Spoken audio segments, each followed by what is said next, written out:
It looks like the fans are not the only ones trying to figure out who's to blame in Philadelphia with the Eagles. The blame game is being thrown around all over the NovaCare Center. I'll tell you what that's all about and my opinions on it coming up next.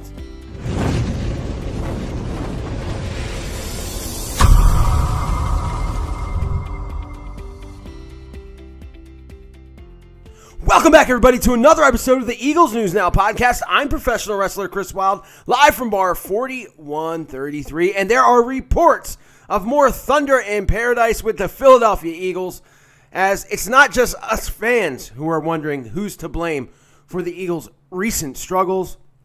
There is an NFL source, and again, I don't know how much you believe this, another unnamed source, that is saying that both Doug Pederson and Howie Roseman are blaming each other and that there is a power struggle within the Eagles organization. So it brings me, what do I think about this? It brings me to think about who's to blame, right? The Eagles' 2020 season was one of the worst that I can remember, as they finished with 4-11-1. Bad all the way around, bad personnel, bad coaching, bad everything in a year that was unlike any other. So, do the Eagles get a mulligan for this? Absolutely not, as there are teams playing right now in playoff games that had to deal with the exact same thing. So, who ultimately is to blame? As far as Doug Pederson goes, we saw a coach that looked like he completely lost the feel of the game this year. Bad coaching decisions, up and down. I mean, the guy, come to find out, he doesn't even have control of who plays. We all know, and we've heard about now since last week, that coaching decision, putting Nate Sudfeld in for Jalen Hurts to kind of purposely throw that game to get a better draft position. And obviously that was a Howie Roseman thing, because a better draft pick better helps the organization. Now, I talk about draft pick, right? The Eagles have the number 6 draft pick. With all the bad quarterback play, bad play from players, and bad coaching, the Eagles have the 6th pick. But who's picking this pick? It's Howie Roseman. As long as Howie Roseman is picking draft picks, this franchise might as well be doomed. You know it, and I know it. Now, look, at 6, I don't know if you can really blunder that too much, but we will definitely find out, as Howie Roseman has made some of the most asinine drafting decisions in the past couple years that I can ever remember being an Eagles fan. I mean, some of the things that he has done is worse than the Danny Watkins pick, the Mike Mamula pick. I mean, we're talking about watching a rookie wide receiver in Justin Jefferson break all the rookie records, break Randy Moss's rookie record, and we have a guy like Jalen Reagor that was picked right before him, who we think might be a good player someday, right? I mean, I don't know. Last year, the whole DK Metcalf situation, we got him a guy like J.J. Arcega-Whiteside who can't even see the field. He's so terrible. Oh, man, it hurts to even rehash that. And I could, and I'm sure sometime during the offseason, I will put that laundry list of names and bad draft picks that Howie Roseman has had. If anybody is to blame, it's not Doug Pederson. It's not Howie Roseman. Ultimately, it's Jeffrey Lurie. Jeffrey Lurie is to blame because he is watching all this unfold. He watched a team in 2017 with the arrow pointing straight up after that year win a Super Bowl. I mean, now to what it is now, a 4-11-1 team. The year before, they get bounced in the wild card round. The year before, they get to the divisional round. It's just been a regression. And again, he has watched Howie Roseman destroy this team by not drafting good young players and messing up contracts, drafting or signing all the wrong old players. He had 1 year in 2017, and granted, they did win the Super Bowl for the first time ever, where every signing went right.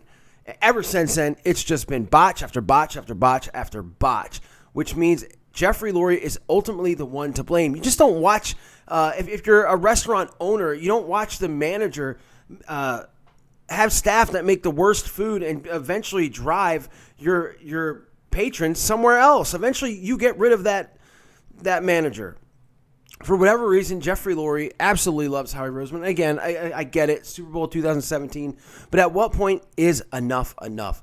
I think it's crazy that the head coach he has absolutely no say on who's on his coaching staff or who is even playing, who his players are in the game. It's absolutely crazy to me, especially since, not for nothing, say what you want about Doug Pederson, Frank Reich, all the crap that you hear on the radio stations every week.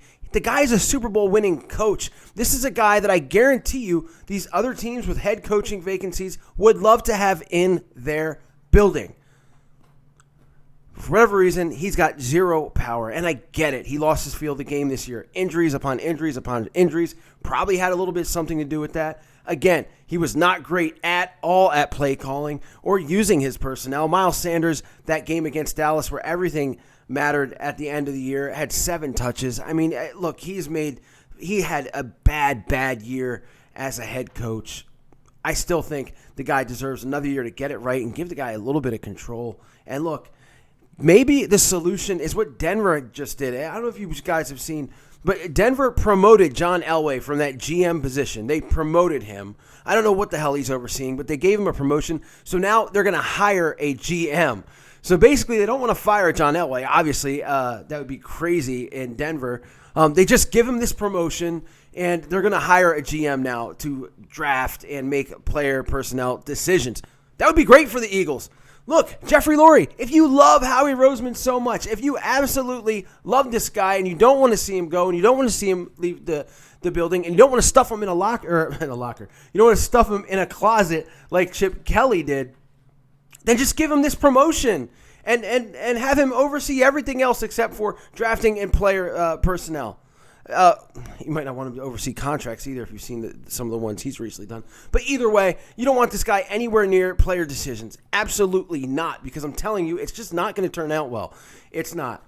So, I don't know. It is very early in the offseason, but again, I saw that report, and I'm just thinking to myself, oh my gosh, here we go. It is, again, we're not even through the Super Bowl, and these reports are already popping up. So, look, guys, thanks for tuning in to this edition of the Eagles News Now podcast. A little bit shorter. I got more coming in the next couple days, including a discussion about Deshaun Watson. You guys don't want to miss that, and I'll probably have a live stream coming up as well. So much stuff to talk about, so much content to get through.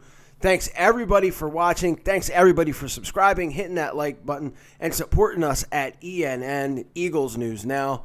Love all of you. Guys, as always, stay safe, stay healthy, enjoy the playoff games this weekend, and who knows, maybe by a glimmer of hope, we might be back next year. Go Birds! I'll see you later.